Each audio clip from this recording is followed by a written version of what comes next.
L'info du Grand Lille en continu. Xavier Silly. Bonsoir à toutes et à tous, bienvenue sur Grand Lille TV. Avant de passer au titre de cette édition, un point sur le ciel de la métropole lilloise. Un ciel encore bien gris pour aujourd'hui et dans les jours à venir. La note positive, rassurez-vous, ce sont les températures qui augmentent progressivement. On va même au-delà de 0 dans les jours à venir. Un point également sur l'information du jour. Retour sur les primaires citoyennes. Martine Aubry, la maire de Lille, a appelé ce midi à voter pour Benoît Hamon, second tour des élections qui vont, on le rappelle, investir le candidat du Parti socialiste au présidentiel. Notez que la décision de Martine Aubry n'est pas une surprise aujourd'hui puisque l'élu devenu l'emblème des frondeurs a toujours affirmé son ancrage pour l'aile gauche du Parti socialiste, représenté désormais par Benoît Hamon au second tour qui aura lieu dimanche pour ces primaires citoyennes. Martine Filleul, d'ailleurs, la première secrétaire de la Fédération Nord du Parti Socialiste, était d'ailleurs sur notre plateau pour parler des résultats du premier tour des primaires citoyennes. Pour elle, Manuel Valls et Benoît Hamon, désormais en lice pour le second tour de dimanche, représentent deux pans bien distincts de la gauche actuelle. Je propose tout de suite de l'écouter sur ce point. C'est vrai que ces deux conceptions de la gauche, deux conceptions du Parti Socialiste qui s'affrontent, avec d'un côté une gauche qui est effectivement plus utopique, qui plaît beaucoup, je crois, aux jeunes, car elle présente de nouvelles idées, une nouvelle manière de voir le Parti socialiste et également de concevoir l'avenir.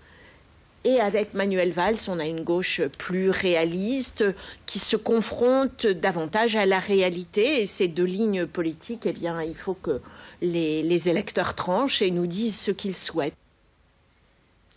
Voilà donc pour les dires de Martine Filleul qui parle de réalité pour le programme de Manuel Valls. Ce lundi après-midi, devant l'EHPAD du Verpré à Roubaix, la CGT a appelé à manifester. L'objectif était de dénoncer un manque de postes, mais aussi une mauvaise gestion des plannings, selon elle, notamment en cas d'arrêt maladie. Une association des familles d'aînés résidents s'est également pris dans le mouvement afin de protester contre la dégradation des conditions d'accueil.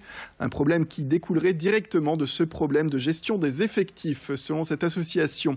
Vincent Vieillard a rencontré les manifestants qui mettent aujourd'hui en évidence la réduction progressive des effectifs, et ce, depuis 2009. Je vous propose tout de suite d'écouter ces personnes qui étaient présentes devant l'EHPAD ce matin. Il faut savoir que depuis 2010, 2011, 2012, on a perdu 45 postes sur les 3 structures de gériatrie, qu'il y a un sous-effectif notoire, qu'il y a beaucoup d'arrêts parce que les gens sont épuisés, sont en burn-out, sont en dépression, développent des TMS, des troubles musculo-squelettiques. Ils sont appelés tout le temps, ils n'ont plus de vie de famille. Donc ça, les gens en ont ras-le-bol et ils disent stop. On trouve qu'il n'y a pas assez de concertation, pas assez d'organisation et qu'à budget contraint, on pourrait faire mieux en écoutant, en motivant, en respectant le personnel qui, de ce fait, aurait peut-être quand même plus d'allant et il y aurait moins d'absentéisme, moins de burn-out, moins de turnover. Scolarité, le recteur de l'Académie de Lille s'est exprimé vendredi concernant la rentrée de septembre 2017 dans la région. A priori, de bonnes nouvelles sont bien mises en avant pour les parents puisque 300 emplois seront créés dans les écoles primaires, alors même que l'on devrait compter 2000 élèves de moins dans l'Académie de Lille. Alors pour le recteur, il s'agit de renforcer le dispositif, plus de maîtres que de classes dans les zones prioritaires, un dispositif qui est annoncé par le gouvernement. Les annonces ont aussi fait état de 190 emplois en plus dans les lycées et les collèges. Autre mesure pour la rentrée prochaine, c'est la région des Hauts-de-France qui expérimentera les passerelles Bac Pro BTS. Le but, c'est d'orienter les élèves de Bac Pro souhaitant poursuivre leurs études en BTS et non pas en licence, comme c'est trop souvent le cas selon le recteur, avec des taux de réussite qui seraient peu convaincants. Je vous propose d'écouter justement le recteur concernant cette rentrée prochaine d'ici quelques mois. On est une des académies qui a le réseau d'éducation prioritaire le plus important de France, avec Créteil. Donc notre public est le public le plus fragile et le public sur lequel nous devons mettre le plus de moyens. Le modèle d'allocation des moyens qui a été fait depuis 2014 pour la répartition des moyens au niveau national est favorable au Nord parce que nous avons plus besoin. Nous sommes un territoire plus défavorisé qui a besoin de plus de moyens. Et puis sur les dispositifs, plus de maîtres que de classe, et puis sur justement les besoins de remplacement, tout ça fait qu'en gros la dotation pour le Nord a été très importante. Elle est encore loin également, la braderie de Lille, mais elle se prépare déjà. La mairie de Lille veut solliciter l'avis des nordistes après l'annulation de l'événement l'an dernier. On le rappelle, pour cause de menaces terroristes. La ville lance donc un appel à idées sur son site internet. La question qui est posée notamment pour cette prochaine édition reste le choix pour les votants d'un périmètre restreint ou bien l'ouverture totale de la ville au bras 2. Tout le monde peut répondre jusqu'à la fin du mois de janvier. L'idée est de faire évoluer la braderie dans le bon sens, selon la mairie de Lille.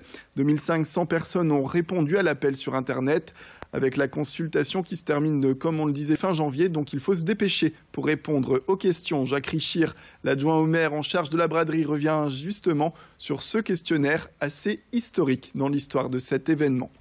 Dans ce que vont dire les internautes, on va prendre des choses, bien sûr. On va pas tout prendre d'abord parce qu'il y a certainement des avis divergents. Donc il faut bien faire la synthèse.